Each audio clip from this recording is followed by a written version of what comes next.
Queridos irmãos, é com muita satisfação que nós estamos aqui, dando sequência a mais uma atividade do Grupo Espírita André Luiz.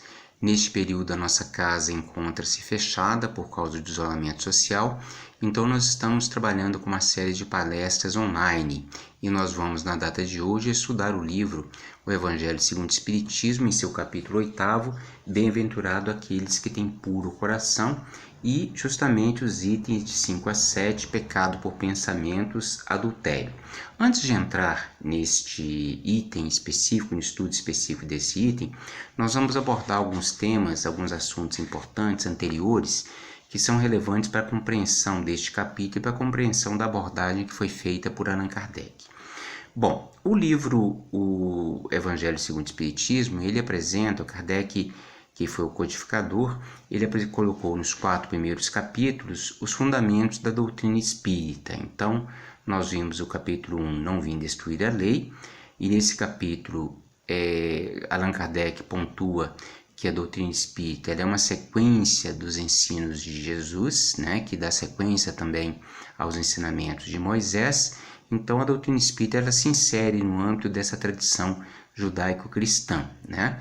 O capítulo 2, Meu Reino Não É Deste Mundo, quando Jesus chama atenção para a importância de nós nos preocuparmos com o reino dos céus, com a transcendência.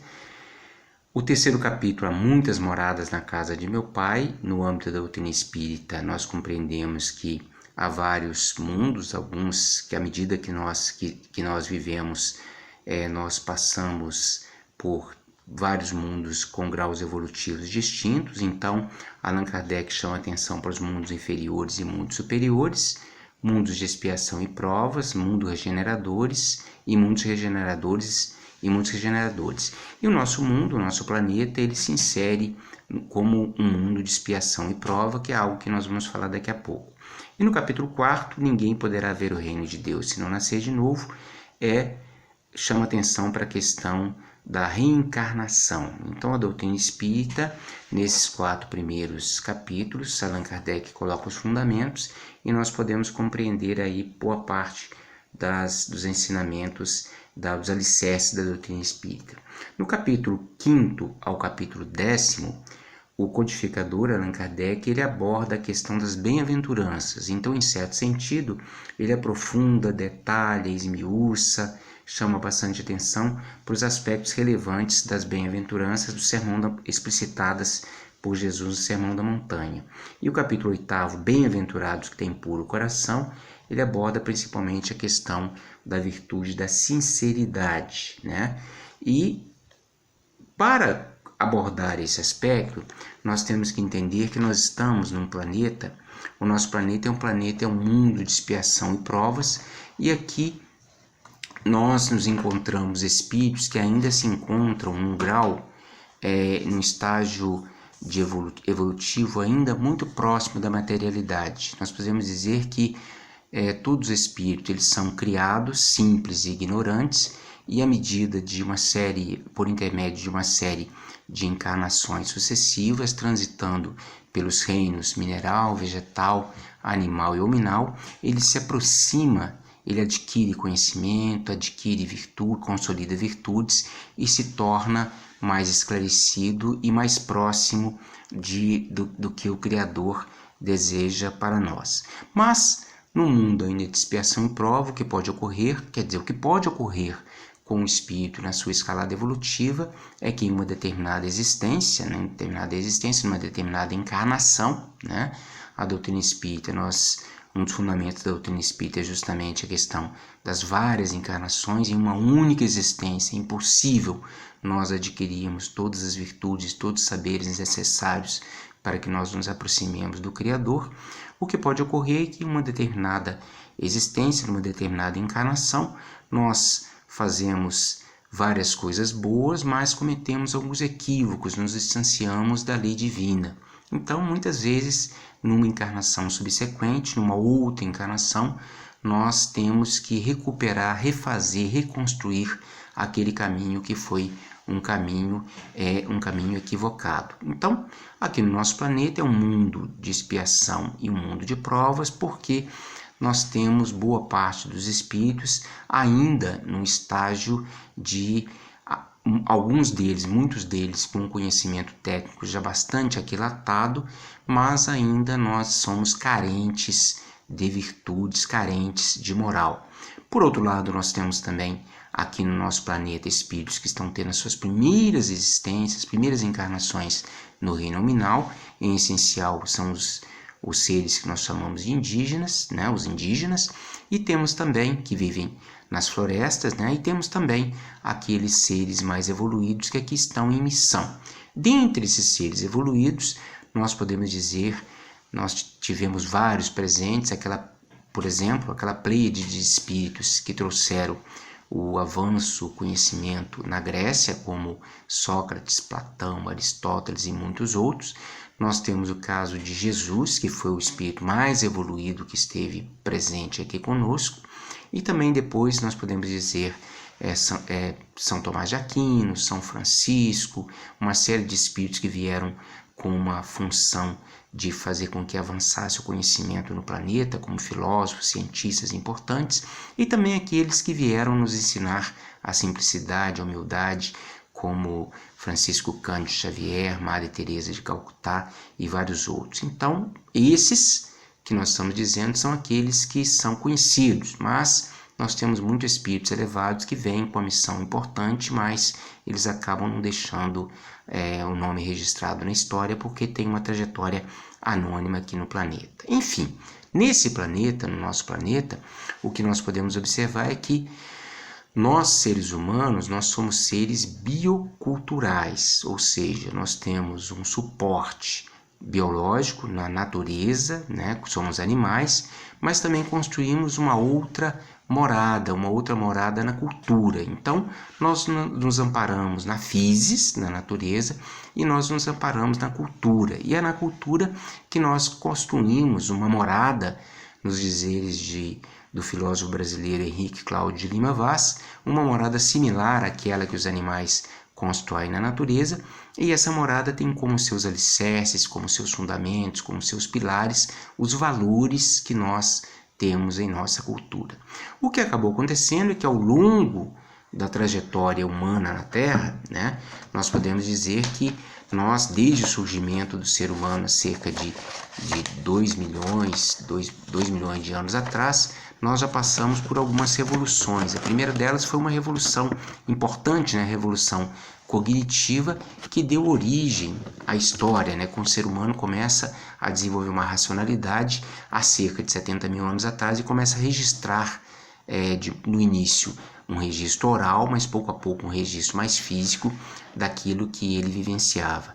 Uma outra revolução importante, que é a revolução agrícola, por volta de 12 mil anos atrás, quando começa a se resolver a questão da fome, né, uma transição dos seres humanos que viviam de uma forma nômade passa a ter uma vida mais sedentária, e mais tarde a revolução científica, cerca de 300, 400, 500 anos atrás, que faz surgir o mundo moderno, essa compreensão moderna de mundo na qual nós vivemos. Bom, nesse âmbito da cultura, a tecnologia, a técnica, né, a forma de construir, ela também faz parte desse mundo da cultura. Nesse âmbito da cultura, o que nós percebemos ao longo do tempo é que a evolução, o conhecimento humano se expandiu muito mais em termos técnicos do que em termos de moral. E ao ponto de que hoje, há pouco tempo, alguns cientistas, alguns sociólogos importantes, como Zygmunt Bauman, ele chama a atenção que hoje os nossos filhos se parecem muito mais com a época em que eles vivem do que com nós que somos pais. Por quê? Para entender esse aspecto que ele chama a atenção, durante muito tempo, poucas mudanças tecnológicas existiam. O ser humano vivia num mundo que durante muito tempo era permanente, as coisas não mudavam.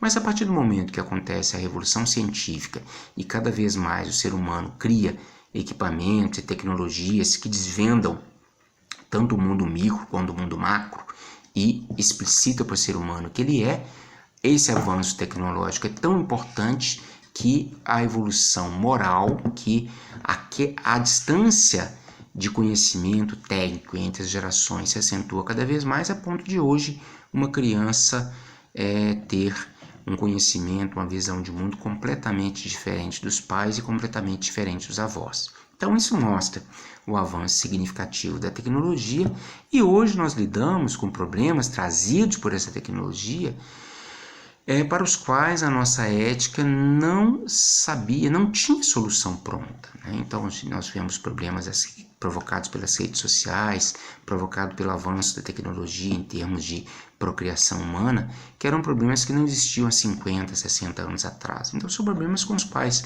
lidamos pela primeira vez e isso traz alguns embaraços, traz alguma dificuldade. Mas enfim, nós temos então aí um déficit no âmbito moral com relação à questão da técnica. E isso traz algumas consequências importantes, porque nós verificamos que boa parte também dos seres humanos nesse mundo que nós vivemos hoje é um mundo em que é importante o sucesso, é importante o êxito, é um mundo muito pautado pela questão do consumo, pautado pela questão da vida, das aparências, e muitas vezes muitos de nós vivemos numa ilusão, né, num mundo ilusório, em vez de procurar a essência importante para a nossa sobrevivência, ou seja, a essência da nossa presença aqui no planeta. E este capítulo 8, justamente o que Jesus veio chamar a atenção em Bem-aventurados os que têm puro o coração,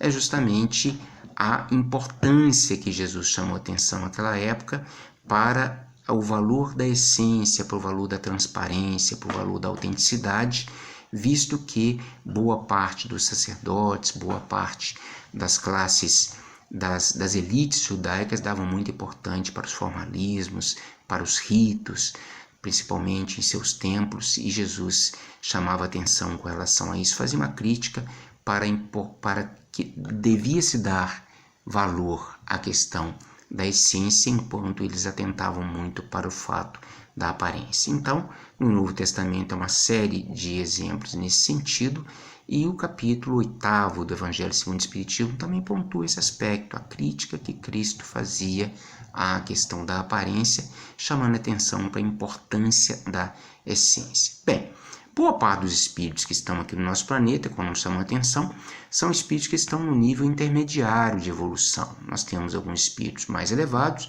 mas alguns espíritos ainda bastante próximos da animalidade. Então isso faz com que nós vivamos num mundo que tem ainda muito egoísmo, muito orgulho, muita vaidade, porque boa parte de nós, humanos, ainda estamos preocupados com o interesse pessoal, em vez de valorizarmos o outro, o próximo, como Cristo chamou a atenção. E nós teremos condição de promover um avanço, um adiantamento em termos da ética, em termos da moral, a partir do momento que nós inserirmos o próximo, inserirmos o outro em nosso arcabouço conceitual, porque o nosso mundo não inseriu, não dá atenção para o próximo ainda. Nós tivemos ao longo da história humana, na verdade, não é algo que deva ser construído do zero, porque na história humana nós tivemos bastante pessoas, bastante luminares que vieram chamar a atenção por esse aspecto. Nós temos, por exemplo, Sócrates, o próprio Cristo que chamou a atenção para amar o próximo como a si mesmo. Nós temos São Francisco de Assis e mais recentemente nós vamos encontrar nas obras de Martin Buber, de Emmanuel Mounier, de Gabriel Marcel e Emmanuel Levinas, todos eles pensadores, filósofos preocupados com a questão da vulnerabilidade, da alteridade, com a questão do próximo. E a doutrina espírita, quando nós estudamos, quando nós entendemos, quando nós aprofundamos no ensino da doutrina, nós vemos que os espíritos, que eles chamam atenção justamente para o valor do outro, o valor do próximo, para nós nos preocuparmos com o próximo, para nós nos preocuparmos com o acolhimento do nosso irmão. Bom, então nós vamos dizer que aqui, quando nós estamos aqui no planeta, justamente nós lidamos com espíritos que são menos esclarecidos e com espíritos que são mais esclarecidos.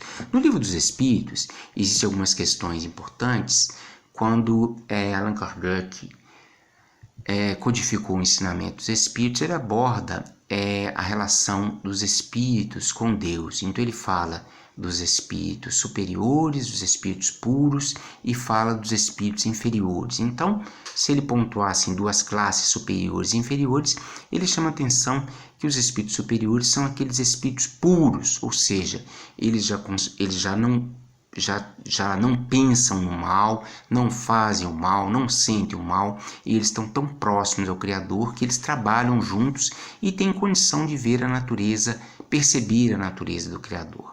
Nós ainda, muitas vezes, estamos vinculados com a questão do mal e nos afastamos dos ensinamentos de Deus. Vamos lembrar que Emmanuel, no livro do Consolador, ele pontua que o nosso planeta é uma escola, né? É uma escola de aprendizado, uma escola de conhecimento nosso e de conhecimento do outro, do próximo, uma escola para fortalecer esses valores. E também no livro, Emmanuel pontua que o determinismo divino é o determinismo do bem.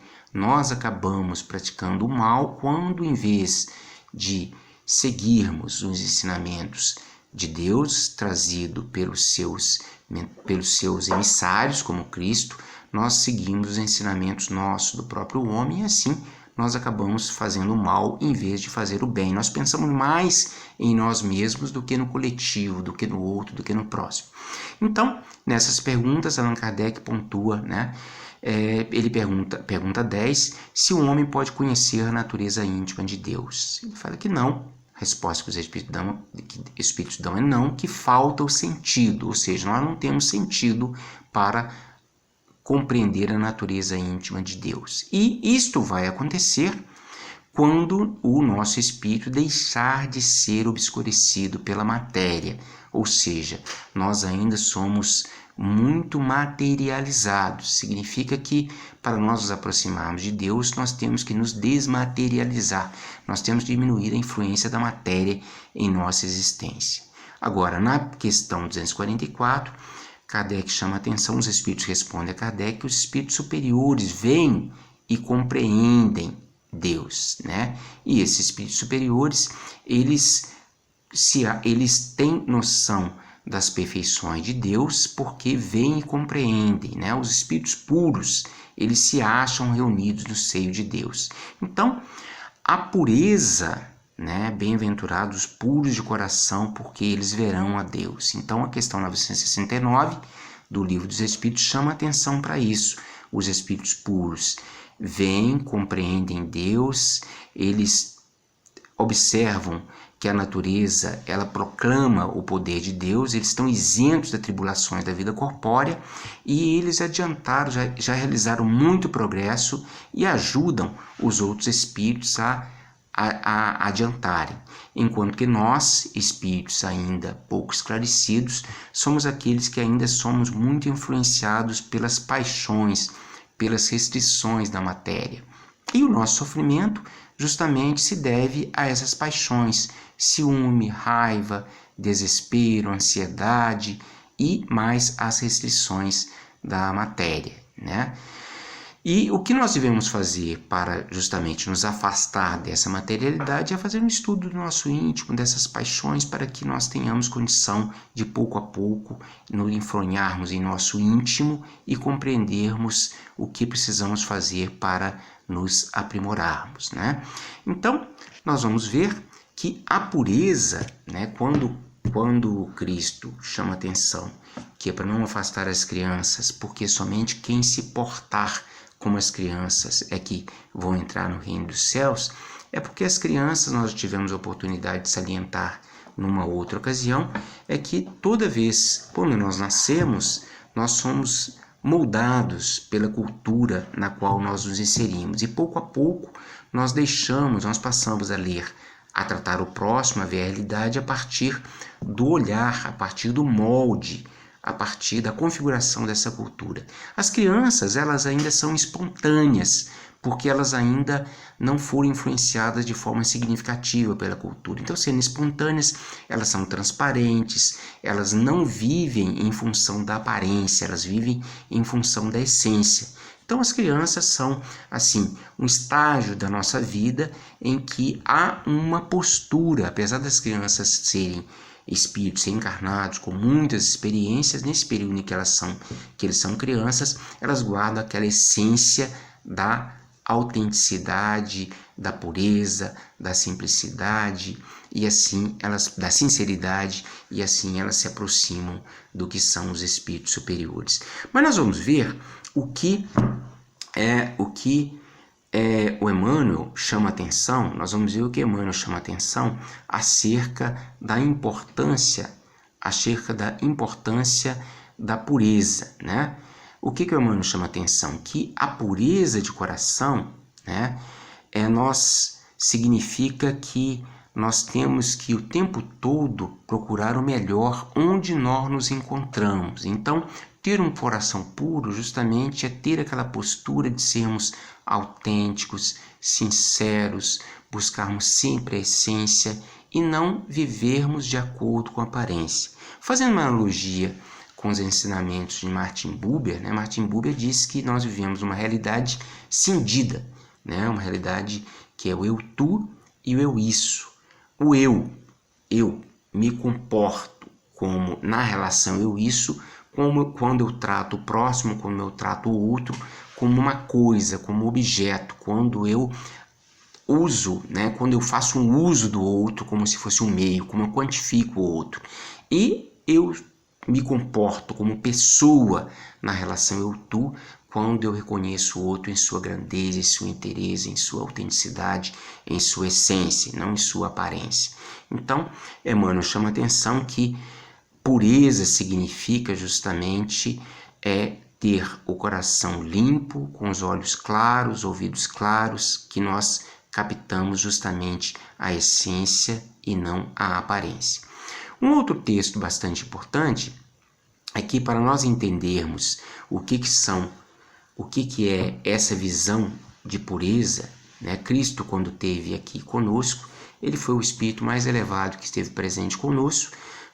Então, como é que Cristo relacionava com o próximo? Como é que Cristo se relacionava com o outro, né? Quando nós falamos de essência e de aparência, muitas vezes, quando nós observamos uma pessoa fazer algo, né, ter uma determinada atitude, nós medimos aquela pessoa a partir dos nossos sentimentos, a partir do que nós conhecemos, e muitas vezes, de uma forma precipitada, nós fazemos um julgamento do que aquela pessoa está fazendo. Cristo, ele não era assim. Ele olhava para os outros na essência e conseguia perceber o potencial que as pessoas tinham. Então, Emmanuel tem um texto bastante interessante no livro Religião dos Espíritos, que se chama Pureza, quando ele fala o seguinte: quando Maria de Magdala, para muitas pessoas, pegar alguns exemplos, né? Maria de Magdala, para muitas pessoas, era uma mulher sem valor, era uma mulher que tinha, pela condição obsidiada que ela mostrava na vida pública. No entanto, Jesus via naquele coração feminino a presença de Deus, e tão importante, né, a presença de Deus, um coração ralado pelo sofrimento, tão importante que Jesus converteu Maria de Magdala na sua mensageira da ressurreição celeste. Ela foi a primeira pessoa que viu Cristo após o evento da crucificação. Também Jesus olhava para uma outra pessoa bastante importante, como Saulo de Tarso. Saulo de Tarso era considerado um intransigente, um perseguidor dos cristãos, e Cristo, percebendo o potencial, a essência de Saulo de Tarso, né, que depois se tornou Paulo, percebendo a sua essência, ele o procurou para dar uma tarefa importante, que era levar os ensinamentos cristãos para todo o mundo fora daquele ambiente de onde viviam os judeus, que era o mundo considerado o mundo dos gentios. E Paulo de Tarso fez uma tarefa importante, divulgando o cristianismo para vários lugares. Cristo também olhava para Judas, né? Judas, para a maioria das pessoas, era considerado um negociante, né? Um negociante suspeito, né? E Cristo tratou, percebeu, viu Deus na alma inquieta, nas palavras de Emmanuel, né? E estendeu braços amigos até o fim na sua penosa deserção. Por outro lado, também, Simão Pedro era considerado um homem rude e ignorante, e Cristo, percebendo Deus no espírito atribulado do pescador semi-analfabeto, transmutou no paradigma da fé cristã. Então, o que significa justamente essa pureza de coração? Pureza de coração significa buscar a essência, não fazer julgamento, ser sincero, né?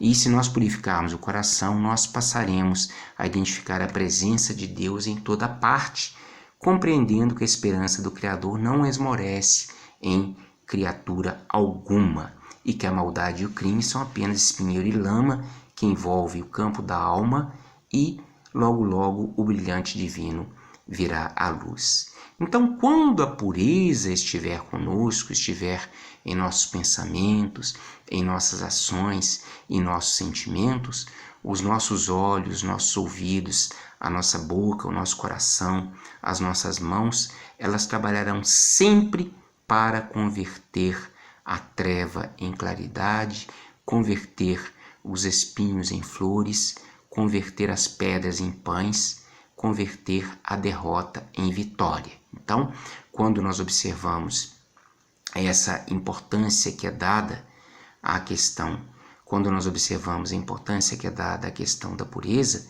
nós vamos passar lá para o trecho do capítulo 8º do Evangelho segundo o Espiritismo, na Pecado por Pensamentos, e no capítulo 8º, o que o codificador escreveu, né? O capítulo 8º, nos itens 5 a 7, tem um trecho de Mateus, né? Um versículo de Mateus, que é o seguinte: aprendeste que foi dito aos antigos, não cometereis adultério.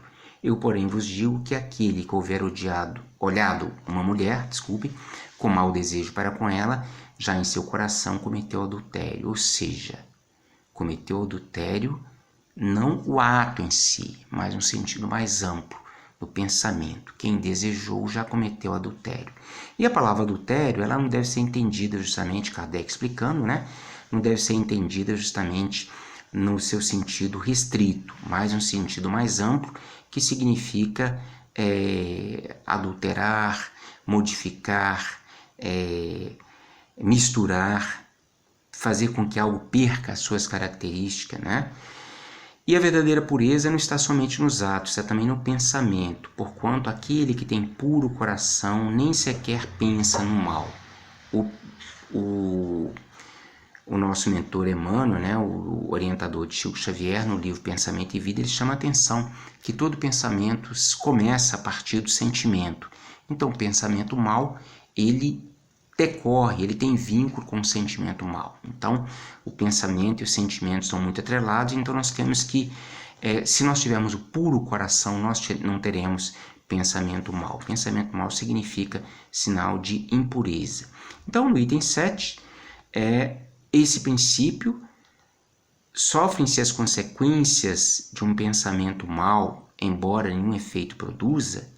Então tem uma questão muito importante, né? Muitas vezes, em função de nosso livre-arbítrio, nós acabamos, em maior ou menor grau, nós acabamos tendo dificuldade ou não de superar as nossas imperfeições. Muitas vezes, nós aqui no planeta Terra, é difícil dizer que nós não teremos nenhum pensamento mal, mas eles acolherão. É importante que nós exerçamos uma vigilância sobre os nossos pensamentos, porque eles refletem os sentimentos maus que nós temos. Então, o codificador, ele chamou a atenção o seguinte: todo pensamento mau resulta da imperfeição da alma, mas de acordo com o desejo de que o espírito se alimenta de depurar-se, mesmo esse mau pensamento pode se tornar uma ocasião de adiantar, se aquela pessoa repelir com energia. É indício por apagar uma mancha. Esse pensamento não cederá se ele der oportunidade de satisfazer ao mau desejo. Então, o resumo que Allan Kardec faz desse tópico da questão de pecados por pensamento é o seguinte: naquele que nem sequer se concebe a ideia do mal, ele já realizou o progresso, ele já evoluiu. Naquele em que o pensamento mal acode, mas que ele tem condições de repelir esse pensamento, o progresso está em curso, né? O progresso está em vias de se realizar. Mas aquele que pensa no mal e dá sequência, dá andamento e pratica o mal vinculado com aquele pensamento, significa que o mal existe na plenitude de sua força. Então, o que ele chama a atenção é que para aqueles espíritos, para aquelas pessoas que não têm pensamento mal, elas já progrediram, elas já aquilataram virtudes e estão caminhando no sentido dos espíritos superiores, espíritos puros. Naqueles que têm pensamento mal, mas ele consegue repelir, o progresso está sendo feito, né? Então, repelir o pensamento mal é uma forma de nós nos fortalecermos. Mas, por outro lado, naquele em que acode, né, que o pensamento mal acontece, mas ele permite que haja uma oportunidade de fazer algo vinculado ao mal, significa que ele ainda tem um trabalho muito longo para seguir. E o codificador termina o tópico dizendo: Deus, que é justo, leva em conta todas essas gradações na responsabilidade dos atos e dos pensamentos do homem. Então, queridos irmãos, nós vemos aqui que pensar um mau pensamento, né, também significa um mau pensamento, significa também que nós somos ainda há um progresso que não foi realizado, né? E nós vamos verificar que num trecho bastante, numa lição bastante importante, de Emmanuel, que ele chama a atenção, que se chama Depois, do livro Vinha de Luz, em que ele chama atenção para as luzes e trevas que há em nosso íntimo. Então, vamos fazer uma leitura e um comentário. Depois, capítulo 33 do livro Vinha de Luz. Depois que a luz que há em ti não sejam trevas. Então, nessa trajetória que estamos fazendo de espíritos ainda endividados, na busca por um aprimoramento, na busca por consolidar virtudes, será que as luzes que existem em nosso interior, será que nós estamos iludidos e não ainda procuramos o caminho da essência, o caminho correto que o Cristo veio nos ensinar? Será que ainda nós vivemos em ilusão? Será que ainda nós vivemos com uma postura muito próxima da matéria? Então vamos ver o que o benfeitor Emmanuel chama a atenção. A ciência e a sabedoria, inteligência e conhecimento, intelectualidade e luz espiritual. Geralmente todo homem de raciocínio fácil é interpretado à conta de mais sábio. No entanto, há que distinguir. O homem não possui ainda qualidades para registrar a luz verdadeira, daí a necessidade de prudência, de vigilância. Em todos os lugares há industriosos e entendidos, conhecedores e psicólogos. Muitas vezes, porém, não passam de oportunistas prontos para o golpe do interesse inferior. Quantos escrevem livros abomináveis, espalhando veneno nos corações? Quantos se aproveitam do rótulo da própria caridade, visando extrair vantagens à ambição? Não bastam o engenho e a habilidade. Não satisfaz a simples visão psicológica. É preciso luz divina. Há homens que, num instante, apreendem toda a extensão de um campo, conhecem-lhe a terra, identificam-lhe o valor. Há, todavia, poucos homens que se apercebem de tudo isso e se dispõem a suar por ele, amando-o antes de explorá-lo, dando-lhe compreensão antes da exigência. Nem sempre a luz reside onde a opinião comum pretende observá-la. Sagacidade não chega a ser elevação, e o poder expressivo apenas é respeitável e sagrado quando se torna ação construtiva com a luz divina. Raciocina, pois, sobre a própria vida.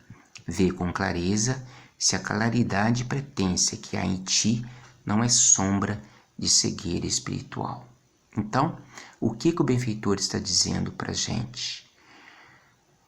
Sagacidade só é respeitável e sagrado Só é um poder expressivo, só é elevação sagrada quando se torna ação construtiva com a luz divina. Somente quando nós nos apercebermos de que nós vamos amar o mundo onde nós estamos antes de explorar, amar o próximo, compreender o próximo antes de explorar, é que nós estaremos caminhando no sentido da luz, é que nós estaremos retirando as trevas de nosso caminho, é que nós estaremos fazendo esforço para transformar os nossos sentimentos em bons sentimentos, em sentimentos que geram pensamentos comprometidos com o bem compreendido, comprometidos com a construção de um mundo do amor e da caridade. Então, o benfeitor nessa lição chama a atenção que nós precisamos de prudência, vigilância, ou seja, prudência, vigilância, oração. Vigilância com relação ao quê? Vigilância com relação aos nossos pensamentos, nossos sentimentos, nossos atos, para que nós passemos pouco a pouco a usar os ensinamentos de Cristo, os ensinamentos da doutrina cristã, os ensinamentos da doutrina espírita como uma lanterna para clarear essa caverna do nosso íntimo e procurar no nosso íntimo o que é que precisa ser melhorado, o que precisa ser aprimorado, porque somente assim nós teremos condições de nos aprimorarmos, melhorarmos, encontrando Jesus, e assim nós teremos condição de perceber que o reino de Deus, as leis divinas estão gravadas em nossa consciência, que o reino de Deus está no nosso íntimo, e assim nós teremos condição também de olhar para o próximo no sentido de acolhimento, no sentido de amparo, no sentido de trabalhar para um mundo mais justo, mais honesto, e não um mundo tão perpassado pelo egoísmo, pelo orgulho, que transforma as pessoas em coisas, que coisifica as pessoas e faz com que haja tanto sofrimento. Então, nossos queridos irmãos, vamos aproveitar para fazer um estudo da doutrina, vamos refletir com os ensinamentos do Mestre Jesus, com os ensinamentos do codificador Allan Kardec, para fazer com que nós sejamos a cada dia mais sinceros, mais puros, modificando nossas ações, nossos pensamentos, nossos atos, nossos sentimentos, para acolher o próximo, para compreender o outro e compreendê-lo em sua essência, transformando os nossos sentidos em sentidos perpassados pela caridade e melhoria do mundo no qual nós estamos vivendo. Bom, então nós encerramos aqui esse estudo de hoje sobre pecado por pensamento, adultério, ou seja, nós evitarmos de modificar, de adulterar, de alterar o nosso íntimo, o nosso pensamento, e buscando sempre aquele caminho que os espíritos superiores nos indicaram, e principalmente seguindo os ensinamentos de Jesus, mesmo que seja difícil, porque muitas vezes nós estamos ainda muito apegados à matéria, mas o nosso objetivo é a desmaterialização, nosso objetivo é caminhar no sentido do reino de Deus, consolidar no nosso íntimo, consolidar no mundo onde nós estamos vivendo. E assim, nós encerramos esse estudo do dia de hoje e pedimos a Deus que acompanhe a todos vocês e que nós possamos dar sequência à atividade para consolidar, levar o Evangelho de Jesus a todos os nossos irmãos e colaborar para que mais companheiros possam conhecer o potencial da doutrina espírita para nos ajudarmos a construir um mundo melhor. Assim seja.